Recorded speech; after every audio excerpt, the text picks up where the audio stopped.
guide our young so that they don't end up falling apart? Mental health is not just about symptoms, it's about relationships, it's about overall well being. This is so useful for everyone, whether or not they have a mental illness. Gen Z men are overdosing on screens, sex, silence. Gen Z men still struggle with this. It goes against our image of that we have to have it all together. Even though that looks different for Gen Z, it's so prevalent. But inside, they're starving for truth, for connection, for presence.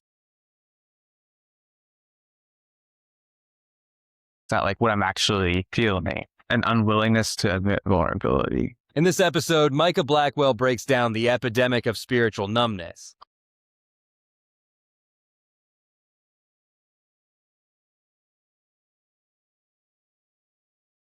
And how reclaiming vulnerability and divine masculinity is the antidote. When you change your narrative and you meet people like there are mirrors to your true self, you don't have to wear that mask. Have you ever wondered what masculinity even is in the modern era? Are you ready to move beyond the macho bully or the soy boy archetypes? I'm Mark Azulay, and this is the Men's Therapy Podcast. Together, we'll explore how neuroscience, Jungian psychology, and Buddhist philosophy can transform your life, your marriage, and your business. Are you ready to deep dive into the minds of men? Let's begin.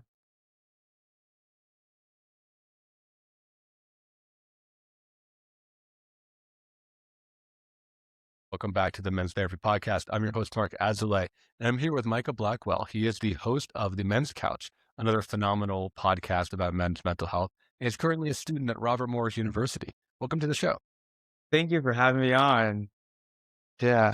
So I'm really excited to talk to you because we were chatting a little bit in the pre-show. I don't talk to many people of Gen Z in my professional context. I work with a handful as clients, Which is it's a bit surprising to me because I feel like my generation, Gen Z, is more open about mental health on platforms, on internet platforms, but that's interesting. I guess there's not, I don't know if they're, I don't know what to say about that, but I think it's a good thing that that's one of the reasons why I started the podcast. I wanted to raise awareness to it and to get the message out there.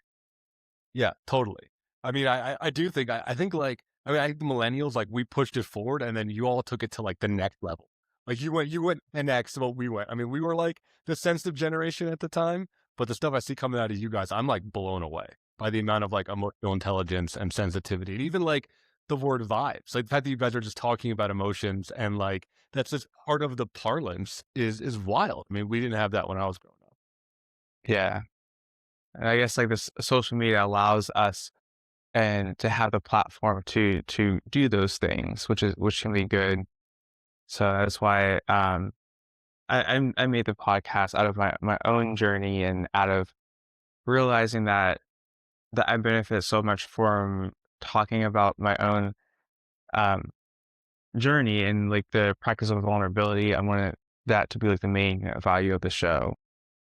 Yeah, so let's start there. Like, tell us a little bit about your journey. What got you into wanting to focus on men's mental health and start the show? So my journey started with my own struggle. I So it was like in the middle of high school, like 15, 16. And I realized that I was like struggling with depression and OCD and anxiety.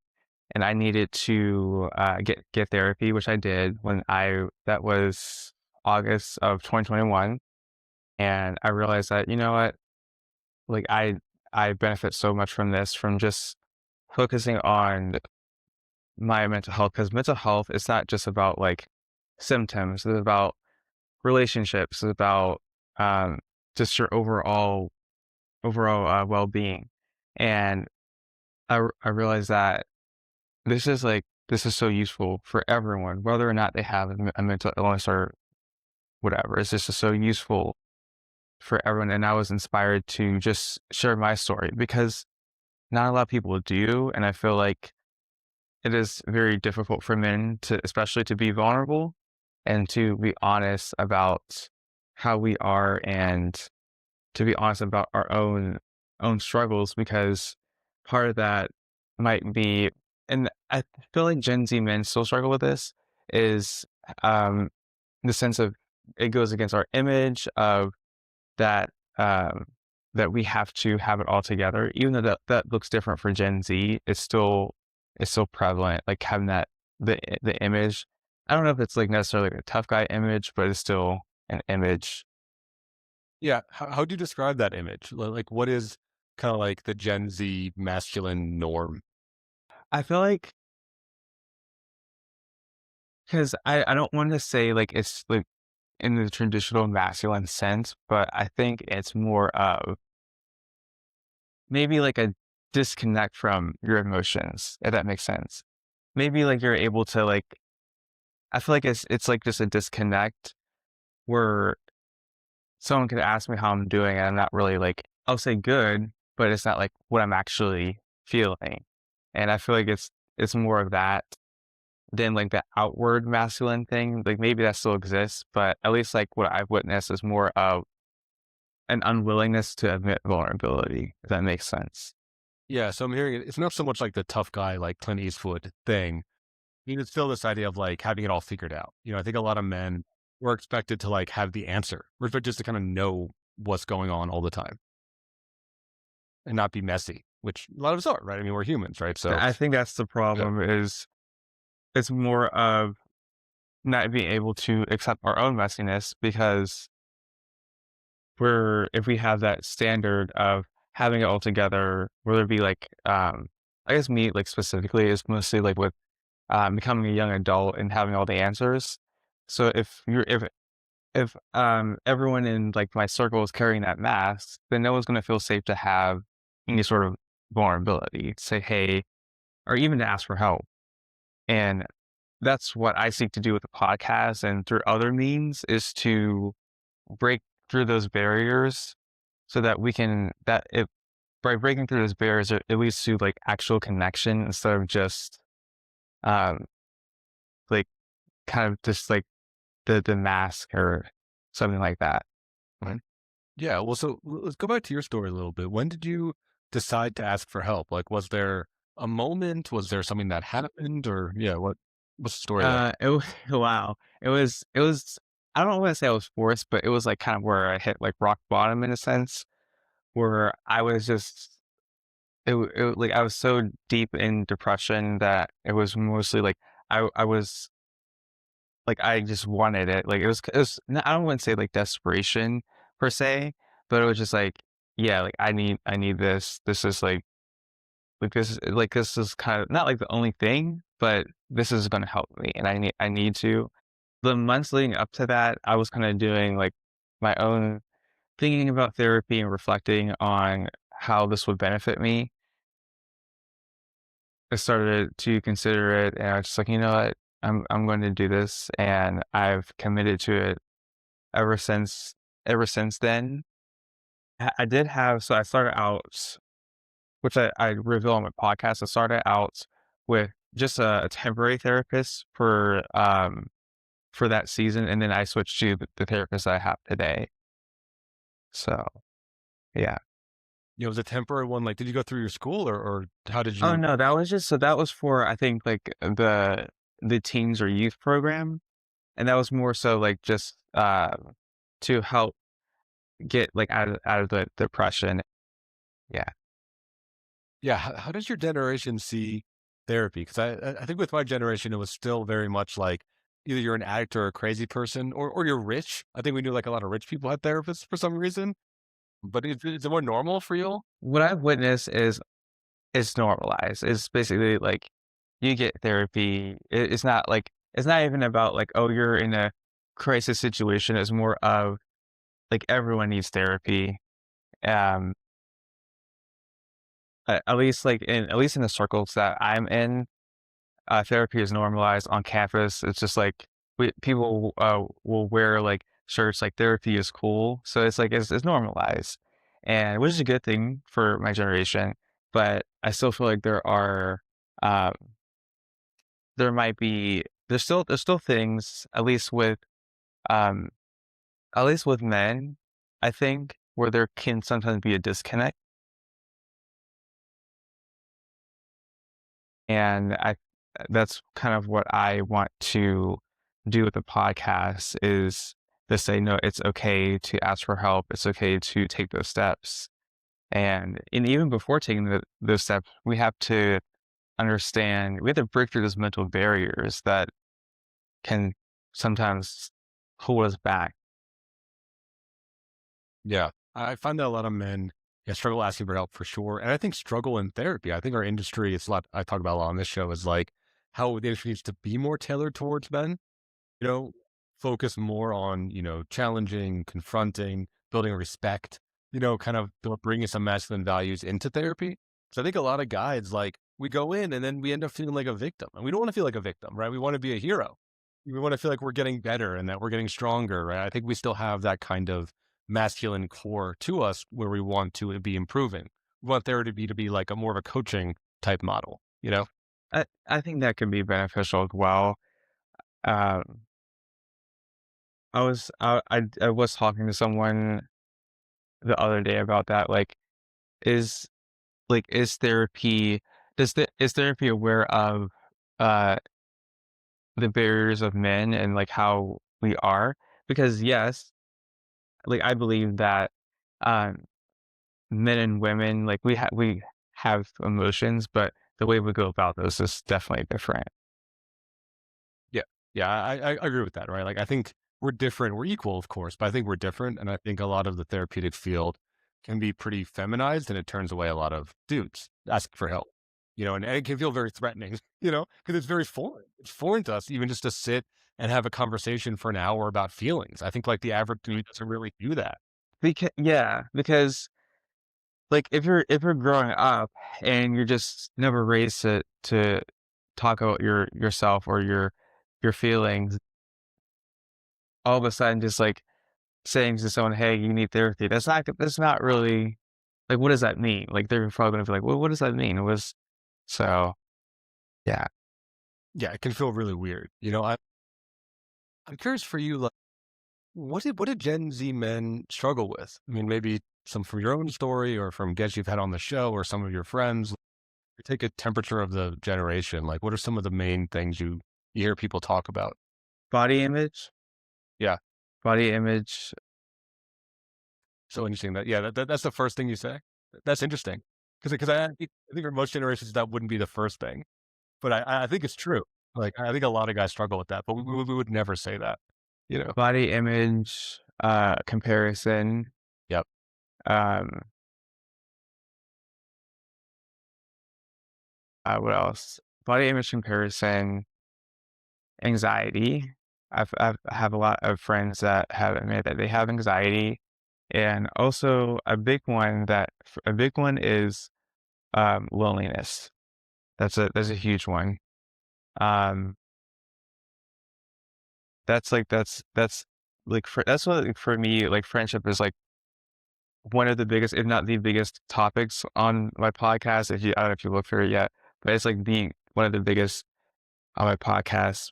And yeah, I think because of like I get I my belief is that men might grow up without either like the tools or just feel like that's something to be prioritized. So it makes us avoidant and therefore can make us like shield ourselves from that. That makes sense. That's my perspective. I think that's true. I think a lot of guys are really lonely, and I think a lot of guys don't know how to have emotionally intimate relationships because we're not taught to do that. We're not taught to open up. So I think a lot of our friends are like very activity dependent. We can have gym buddies or someone on a team or someone shares a hobby. But the minute we stop doing that, we just lose the friend, because Yeah. there isn't much more there, It's about like Yeah. it's about the the friendship itself. And in my personal life, my roommate Alex, he also runs the show with me. Definitely changed my view of friendship and what it could be. Like it expanded my view. And I think having those experiences, um, and also me making the decision to be open to that and to be open to that is helped me as well. So um I think it's so important for men to have those spaces to talk that's another reason why I made the podcast as well. Yeah. Yeah, this is a really good question. Yeah, tell me a little bit more about the male friendship thing. I was actually just working with one of my teenage clients earlier this week, right? And he was talking about how there's like homophobia that can come up, you know, right? Right. But all I have to say is like I think your generation has done an amazing job of like queering everything in a way, right? I think of all the generations, yours is the most open to that, but it was still coming up for him It's trying to ironic work with a guy, because you know? even if so here's the thing. It's just so it kind of baffles my mind because like in the 1800s, or I don't know if you like done research on this, but like with in different historical time periods, there's evidence of intimate, authentic male friendships. But when you get more towards more so now, it's kind of like we're not necessarily open to it, even though we are more open to different sexualities, but back then they weren't. So it's like it doesn't make sense, but um I think yeah, like it does that mindset of homophobia does impact a lot of friendships or even like the potential of friendship because we either don't want to scare the other guy off or the other guy feels weird about things. That's completely like it's a completely normal um like friendship, but their perception of it affects how we go about it, and that could be it's complicated, it's messy, and it's a fight. It's a fight that I'm willing to be a part of to have that in my life, and I think it's important to not just go with what society says, but to kind of question like where where like what who says you can't say like you love your friend? And yeah, I just realized it's Valentine's Day, but it's like who says you can't do that? And it's those social expectations that that can limit it. Um, I'm hoping that like my generation, like Gen Z, is changing the narrative on that. Um, that's my hope. Yes. If you're enjoying the podcast so far, please hit the subscribe button and leave us a review. Your feedback helps us to reach more men and inspire them to become the best versions of themselves. Thank you for your support. And now back to the show. Yeah, I hope that too. It does seem like it's moving in that direction, but I agree. I mean, I think our society in general is homophobic. So I see what, yeah, being able to say, I love you, man, right? Or being able to like call a friend when I'm upset, even, like even that for guys, like difficult of like, hey, I want to talk to you. Or even talk about conflict, because the major thing is like even talk about conflict in their friendship because it's like, well, guys just shouldn't care. I feel like it still exists with Gen Z. It's just that idea that guys shouldn't care, and it's like no, it's just like we need to if we want to fight against this connection, we have to engage in this, and that's what makes us stronger men. I think is to fight for it, and yeah. Yeah, for sure. Right. And like, yeah, bringing up that because I think that's true, right? Guys, you don't want to be seen as like too sensitive, or like too emotional or that, Which for you're, me, yeah. I identify myself as like an HSP, so it it can sometimes like I wouldn't say complicate things, but I think I see it more now as a gift rather than a burden. Because before when I was growing up, when I was like, oh, I'm just like a sensitive one. Now I just see it as like this is a gift that I can use for people and just in general. Yeah. Let you tune into people probably in a way that others can't. You're probably aware of more subtle things in a relationship.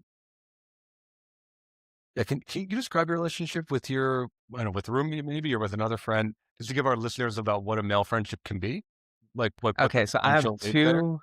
I have two important relationships. Let's start with my friendship, Dimitri. I've mentioned him on the podcast. He's also been on the podcast. It's like a brother. We're completely separate backgrounds. Like he's white and like they're into different hobbies than me. We don't have the same hobbies, but it's like a sense of like we get each other and we have uh more so like for us, our faith also brings us together as well. And we're able to just talk about deep things like purpose and from depression. We talk about deep things and it I know it's helped him, it's helped me to redefine our idea of what real brotherhood can look like. Because, brotherhood, I feel like sometimes we see brotherhood as just we don't see it as like the deep authenticity where we're able to be fully seen and someone is able to fully see us. And that's what I experienced with Dimitri. Uh, with my roommate Alex, uh, it's funny because how we met. We were not originally roommates. He was one that asked me to be his roommate, and I was surprised because I'm more reserved and he's more like extroverted and everything. But and we met in marching band and we just started, we got really close, and I feel like it's just like another brother that I have to walk alongside with me through life and just to just go through the ups and downs of life. He's seen me cry. We've been through like everything, literally everything together. And that's like it's so good to have. And I feel like maybe like you don't for me, I don't realize that it's so rare. And that's why like I want to give that to other men so that they know that like this is what we all need. But it seems so rare because maybe like society doesn't allow us that, but we have the power to change the narrative and to engage more in that. For sure. Yeah. I mean, it's beautiful that you have that. And yeah, culture is made up of people. So it starts as a start with the individual.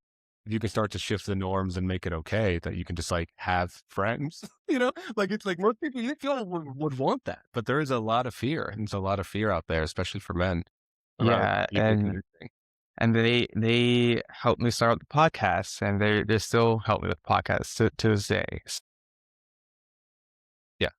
I think that's cool to have other guys that like invest in you, especially if they don't do the same things, to have like kind of a council of dudes that come from different backgrounds, different diversity, different socioeconomic. I think it's really cool to be able to consult like a council of brothers, like a circle of men to go through life, That's give it's you it's real advice, really you know? it's really when you experience it, it's like you wonder like, okay, why did I hear those messages growing up that said that this was gay? Because mostly like in middle school and high school, that's kind of what it was like. Um, it's like why did I hear this? It's like just you miss out on so much when you have that mindset, and I understand why men have that can have that mindset, whether it be just that's just how they grew up, or maybe they didn't have that type of relationship with their dad, so that affects how they show up in friendship, or they tried, like whether in middle school and high school, but they got rejected, so that kind of makes them want to like close up. And I understand it. So Yeah, and there could be a lot of trauma there, but I agree. I think guys should have that. And if you look back in history, there's always been, men's circles. There's always been even things like hunting parties or, platoons or squads, if you want to go hyper masculine. Like dudes have been in groups forever. I think we really work well in teams. So having an emotional team makes a ton of sense. yeah, Like, and even yeah, like just how I'm just really reading the letters. Like because I'm a history nerd, so like I'll like read stuff from history. So I was reading like how like Abraham Lincoln was talking about his friend, and it was like the language that they use. It's like, well, like how we look at it today, we will see it as romance, but back then they saw it as like this is an authentic friendship.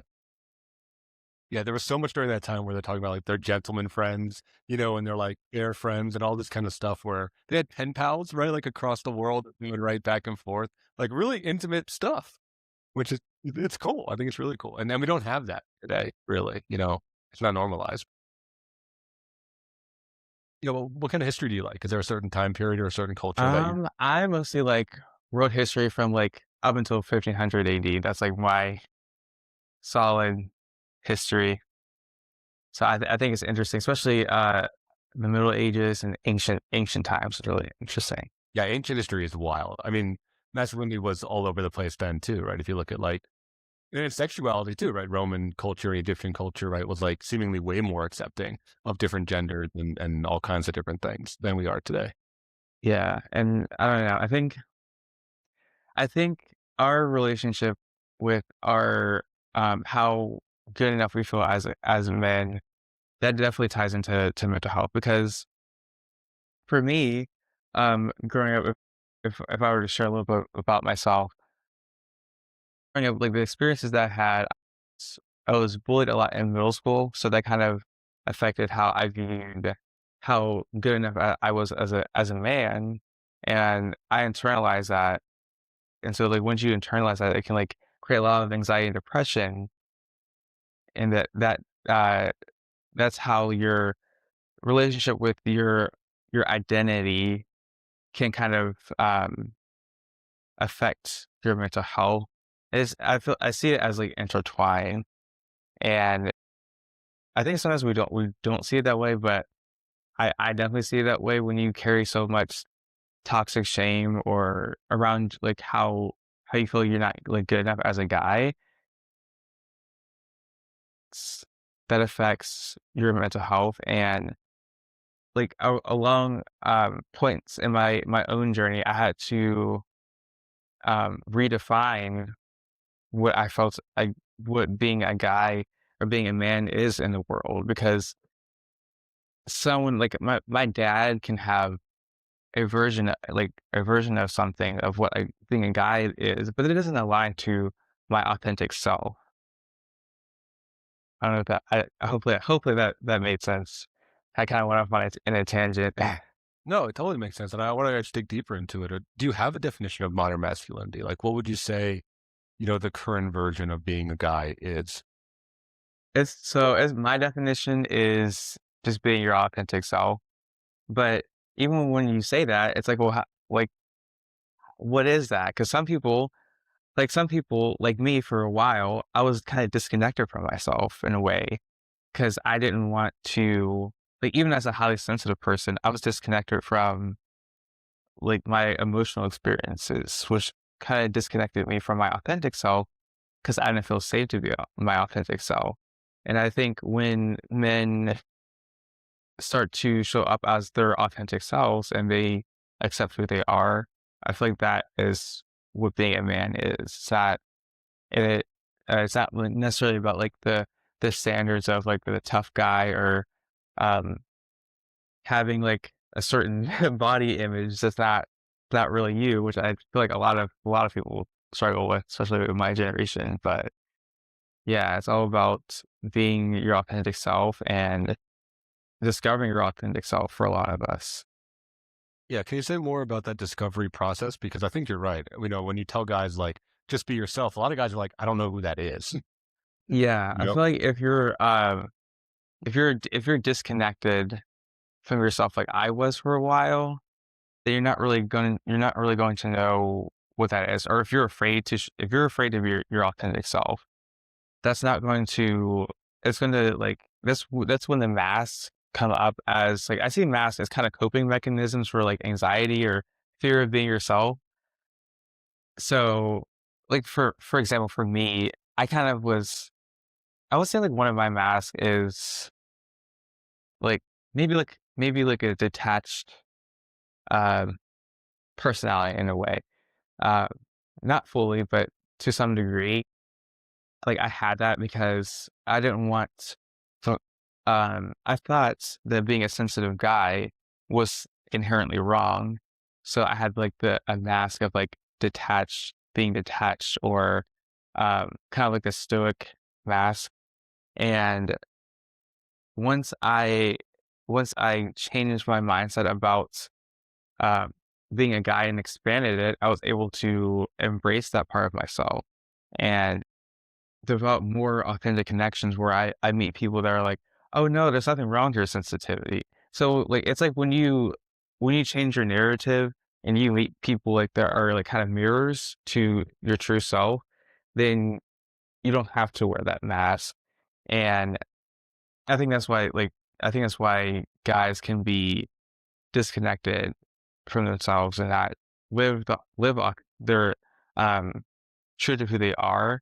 And that does create a lot of like anxiety and depression because if you don't know who you are, then you're not gonna like have a core sense of purpose, and then you're gonna like just do you see what I'm saying? Yeah, if you don't know who you are, you don't have a compass, right? Like you don't know how to be. You don't know what matters to you. Yeah.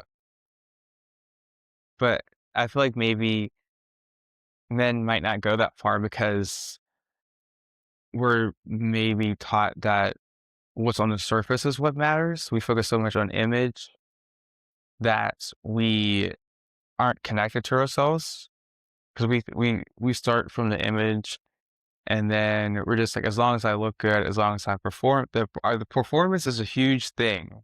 Performance and perfectionism is a huge thing, especially for me, because if you're if you feel like the way that you get validation is through your performance, um, whether it be like how you work or how you do in school or whatever, if your performance is based on that, then that's kind of there's no room for knowing who you are because you're focused so much on performance. Yeah, and it's all focused on other people's opinions about you, right? It's all focused on what grade you get or how much money you make, or Yeah, yeah, like money. Oh, money. We're doing money next week. Yeah. it's a key one. So I want to bring it back to the body image thing because you've mentioned it a handful of times. Can you expand upon that a little bit? Like, how does that show up in your generation? What is the, ideal body image? Is it like the Avenger, right? Or is it like Arnold Schwarzenegger, or like what are guys moving towards? Like, and yeah, So best for dudes. what I'm noticing is, um, I think like what you mentioned, like that Avenger, that look of like um, I think it's like like that look at the like six pack or just having being like so yes, being so like muscular, strong. I think if men don't have that, then they feel less than about themselves. Eh, I feel like we do something wrong when we make that the standard for everyone. And when that is the standard, people that don't have that, or they're trying to modify themselves to be something that they're not. That could be the same thing can go with like the masculine, like the different mask. It's like there's a standard of being like emotionally detached, but when you're not when that's not you and that's not your experience, then you feel that there's something wrong with you. So it's like a shame thing when like people are like scrolling. When you scroll and see all these bodies, you feel shame about yourself because you feel that this is like I have to be that way. Have you ever found yourself in a situation where you wanted to open up, but you were afraid that it wouldn't be taken well? You ask yourself, what's the point? Nothing's going to change anyway. So you do what you always do. You push it down, numb out the pain with a drink, a night out, or pornography. I've been there myself, and I know that men lack the outlets for emotional expression, which is why I founded Men's Therapy Online, a healing hub for men's mental health. If you've been knocked on your ass or just crave meaningful connection, join Men's Therapy Online, a community of men who just get it. We offer individual therapy, men's groups, and powerful retreats, all led by licensed therapists. At Men's Therapy Online, we will help you to get back on your feet and take your life to the next level. Start your journey today at menstherapy.online. Yeah. Yeah. Tell me about the social media thing. I think, fortunate that I didn't have a smartphone until I graduated from college. You all grew up with it, right? Like it was plugged into your brain. What's interesting, you're asking the wrong person because I'm not on social media. Oh, good. Good. You're doing the right thing. I'm not on social media. I haven't been on social media since COVID, so I'm not on social media. But from like my friends' perspective, they say that like they feel kind of discouraged within themselves because they see something that isn't them, but they feel they have to be. And it's like kind of they're sometimes sold. It's like right there, like you're seeing it, and if that's like images in your brain, then you're going to feel that this is what I need to be, when really it's not. When I was on, that's funny that you mentioned it. When I was on TikTok like years ago, when I was in high school, um, I was not happy at all. I would be on TikTok for hours, and I would just like feel so lonely that I didn't have like this group of friends that I see on TikTok or hanging out with each other, or my life doesn't look like this. So that's but since 2020, I haven't had TikTok. Yeah. You're doing the right thing. Yeah. You're gonna be, I think, like separate from the generation, but in a good way. Yeah. A lot of my friends call me an old soul, but Yeah. I'm embrace it.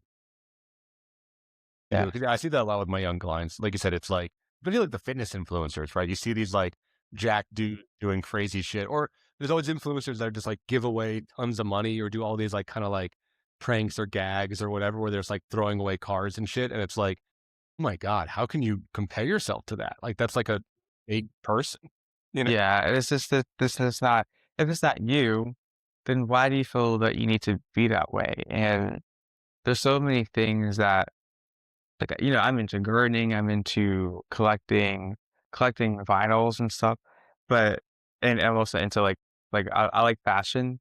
So it can be, some of those hobbies can be seen as like, oh, that's for girls.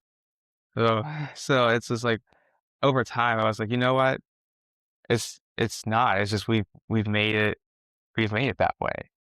Totally. Totally. Yeah. I mean, one of my masculine values is mastery, right? Like getting good at shit.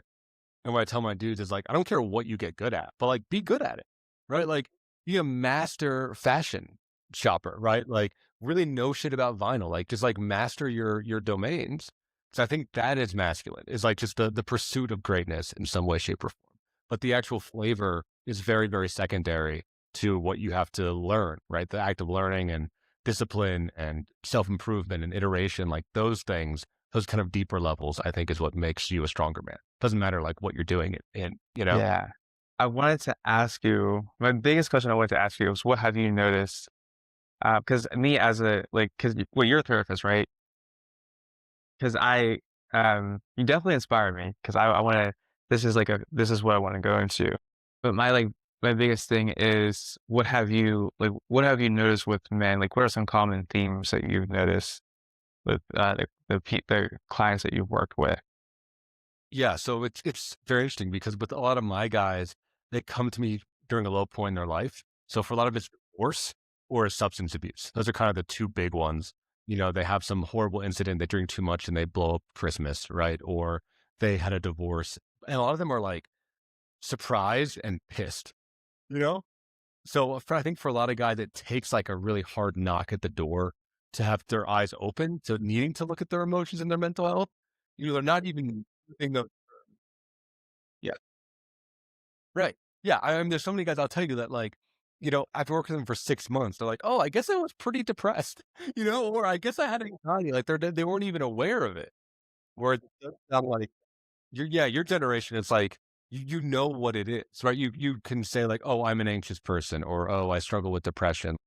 The language is out there. But for a lot of my dudes, it's like they have to, almost in retrospect, do they realize that their mental health was in the toilet, right? It's not until their like life blows up that they even start to consider it in a way, you know? Hmm. Yeah.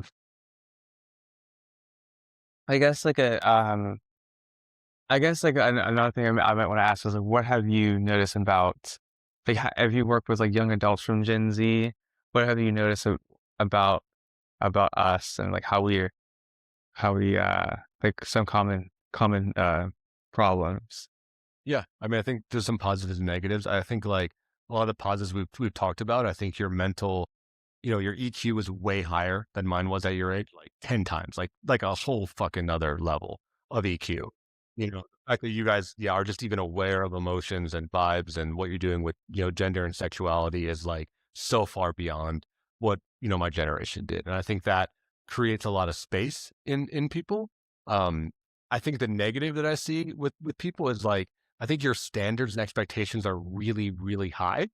So I think it leads to like a lot of disappointment. Yeah, a lot of disappointment and loneliness. Like, I think y'all get frustrated very quickly when things don't go like exactly how you want it to, or exactly how you thought it will go.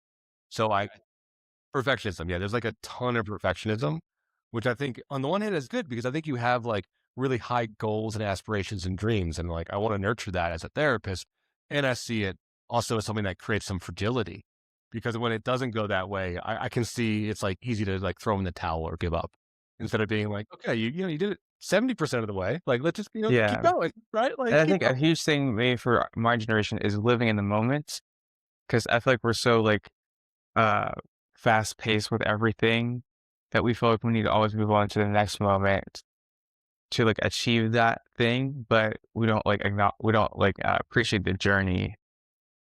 Yeah, I think that that's definitely true. I think it's like very future focused and can be like outcome focused. I think I think most men are outcome focused. It takes us a while to like slow down and like really feel where we're at. You know? Yeah, and Mhm. accept that too. Yes, exactly. Yeah, I think young man's hard because it's like you're just aware. You become aware that you're the bottom of the totem pole. Because I think there is a hierarchy. I mean, it sucks, but I think it's there. And I think, like, I remember when I was your age in college, I became painfully aware of, like, oh shit, like, I don't have any money. I'm like not really in good shape. I'm not dating anybody. I don't have a job. Like you just become aware that you have to, there's so much to go. There's so much to go. And you look around at older dudes that like have done that work to some extent. And it's like, oh shit, am I supposed to be this guy? Am I supposed to like already have a career and a wife and Or a family and a like who am I car? supposed to be? Yeah. Yeah. Is always like that question. And I feel like we find that through discovering our true self so that that can like rid some of those standards. Yeah. Yeah, for sure. I mean, one thing I love about your generation that I feel like my generation didn't have is I find that by and large, and men included, are way more artistic and creative. Like I find that your generation like really values art and creation, whether it's like fashion or drawing or music or something. Um, I see a lot of that in your generation, way more than in mine.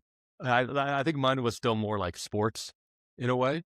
Whereas I see it's like become a much more like creative, cultural type of thing with your generation. I'm curious if you see that parallel. I see that. I see that a lot with content creation and those platforms. A huge thing with my generation is YouTube animation as well. So different, like there's different mediums of creativity, whether and I feel like the benefit of social media is being able to express yourself and develop a community out of that. Whereas maybe like years ago, you probably weren't like as open to express your creativity in a way that would you can find other people to discuss to be creative with. Yeah, totally. Right. I mean, I find that some of my Gen Z clients, like, they just have this awesome talent on the side. It's like, oh, yeah, I'm also a musician, right? Or like, oh, I also like sketch, or I also like do, embroidery or whatever, right? Like, there seems to be this like real art appreciation that I think is cool. I mean, like, I love art, and I feel like a lot of my generation didn't quite have that in a way, right? It was much more like monoculture.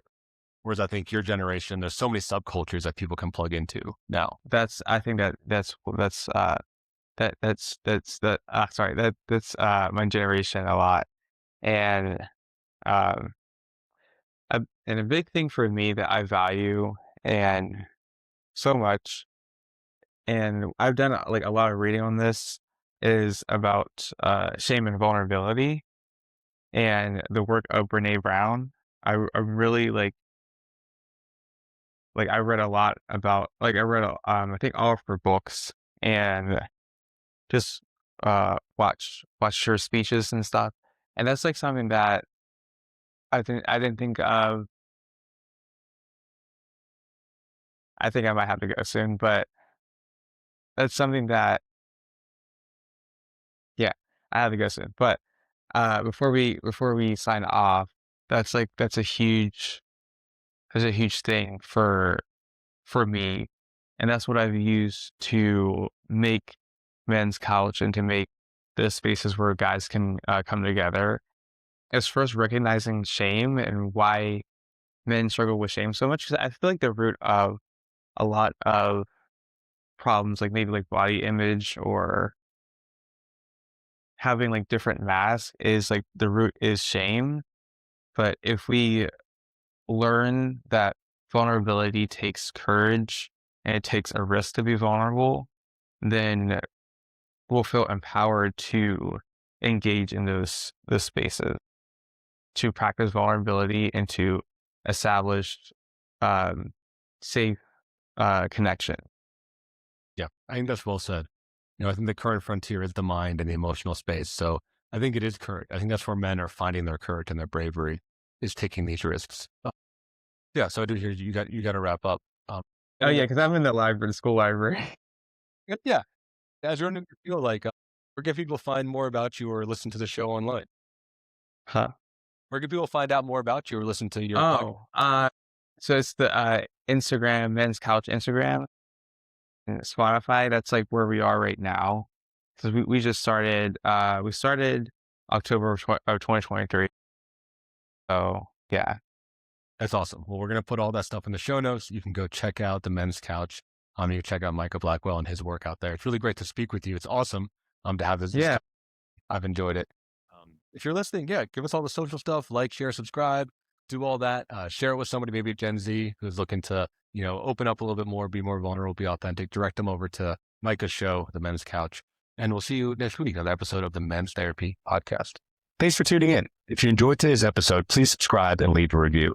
Don't forget to visit menstherapy.online to learn more about the work that we are doing to support and inspire men. Until next time, keep moving forward.